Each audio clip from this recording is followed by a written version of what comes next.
Responsible party के spokes person जो है इस तरीके की बात कर सकते जो खुद एक पार्लियामेंट्रियन है। दिल्ली सरकार ने केंद्र के निर्देश पर मोहल्ले की दुकानों को खोलने की छूट दे दी। केजरीवाल ने कहा कि दिल्ली में केंद्र सरकार का निर्देश आज से लागू कर दिया गया है, जिसके मुताबिक दिल्ली में कोई भी शॉपिंग मॉल और कोई मार्केट नहीं खुलेंगे, जबकि रिहायशी इलाकों और गली मोहल्ले की छोटी दुकानों को खोला जा सकता है। लेकिन हॉटस्पॉट वाले इलाकों में किसी तरह की कोई राहत नहीं है।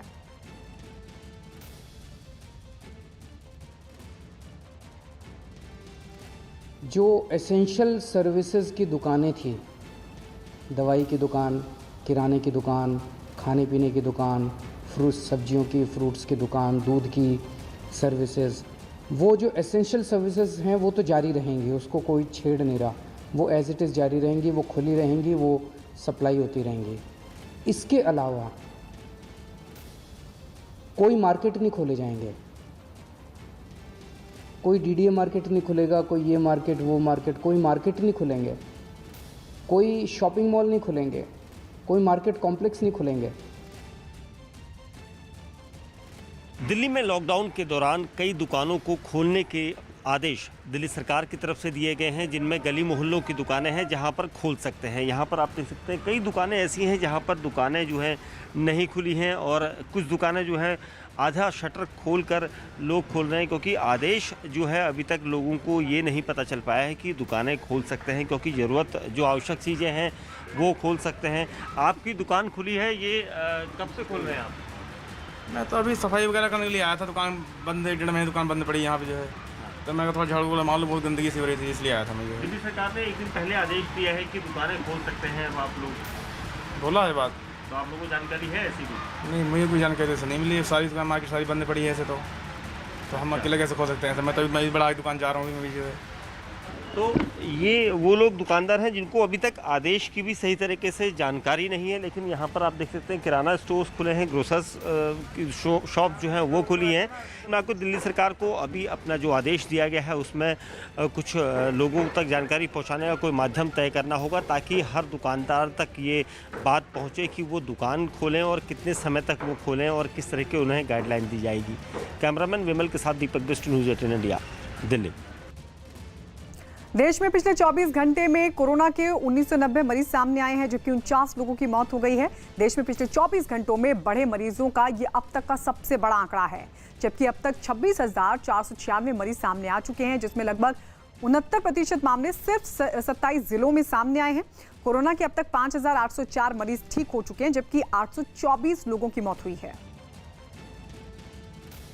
तो ये ताजा आंकड़ा, जिसके मुताबिक 24 घंटे में 1990 मरीज सामने आए हैं कोरोना के, और ये अब तक का सबसे बड़ा आंकड़ा है। महाराष्ट्र के सीएम उद्धव ठाकरे ने रिलायंस इंडस्ट्रीज के सीएमडी मुकेश अंबानी की तारीफ की है। कोरोना के खिलाफ लड़ाई में रिलायंस के योगदान के लिए उद्धव ने मुकेश अंबानी की जमकर तारीफ की। उद्धव ने कहा कि कोरोना से जंग में रिलायंस ने बहुत ज्यादा मदद की है। आपले मुकेश भाई रिलायन्स आहे, विप्रो आहे, महिंद्रा आहेत, बिर्ला आहेत, एसआर आहेत, सगळेजण त्यांच्या त्यांच्या पद्धतीने त्यांच्या त्यांच्या परीने काही ना काहीतरी करत आहेत। आणि एकूणच मला असं वाटतं आज सगळेजण त्यांची प्रतिष्ठा, त्यांचे सगळं काही, ह्या सगळ्या गोष्टी बाजूला ठेवून आपण सगळे एका पातळीवरती ह्या संकटाचा सामना करतो आहोत। देश में कोरोना के फैलते प्रकोप की वजह से लॉकडाउन लागू है, और इस मुश्किल दौर में भी इंदौर में कुछ लोग मौज मस्ती करने से बाज नहीं आ रहे। ऐसा ही एक चौंकाने वाला मामला सामने आया जब एक शख्स को आलीशान गाड़ी पॉर्श की सवारी उस वक्त महंगी पड़ गई जब पुलिस ने उसे रोक लिया। बिना मास्क लगाकर वो फरारी की सवारी करने निकल पड़ा था, और रास्ते में पुलिस ने उसको पकड़ा, मास्क न लगाने की वजह उससे पूछी और फिर उस पर जुर्माना लगा दिया। ये बात साफ है कि मध्य प्रदेश में कोरोना के अब तक 1945 मामले सामने आ चुके हैं, और मध्य प्रदेश में अब तक ये बीमारी 99 लोगों की जान भी ले चुकी है, जबकि मध्य प्रदेश में इंदौर ही महामारी से सबसे ज्यादा प्रभावित है, जहां 1085 पॉजिटिव मामले सामने आ चुके हैं, जबकि 57 लोगों की जान भी जा चुकी है। लेकिन उसके बावजूद भी लोग इस संकट की घड़ी में मौज मस्ती करने से बाज नहीं आ रहे हैं। और ये तस्वीर हम आपको दिखा रहे हैं इंदौर की ही, जहां लगातार मामले बढ़ रहे हैं कोरोना पॉजिटिव मरीजों के, और इस सब के बीच ये शख्स फरारी की सवारी करते हुए पकड़ा गया। पुलिस ने इसे उठक बैठक करवाई और उस पर जुर्माना भी लगाया।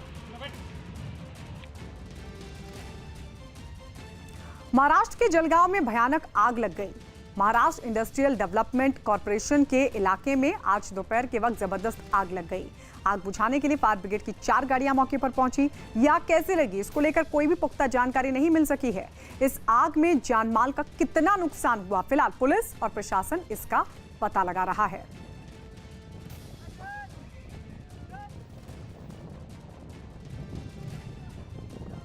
तो जबरदस्त आग की तस्वीर आपके सामने महाराष्ट्र के जलगांव की, जहां पर इंडस्ट्रियल इलाके में भीषण आग लगी थी। वजह क्या रही और कितना नुकसान हुआ, प्रशासन अभी इसका आकलन कर रहा है। वजह तलाशने की कोशिश हो रही है कि आखिर क्या कारण रहा जिसके चलते आग लगी।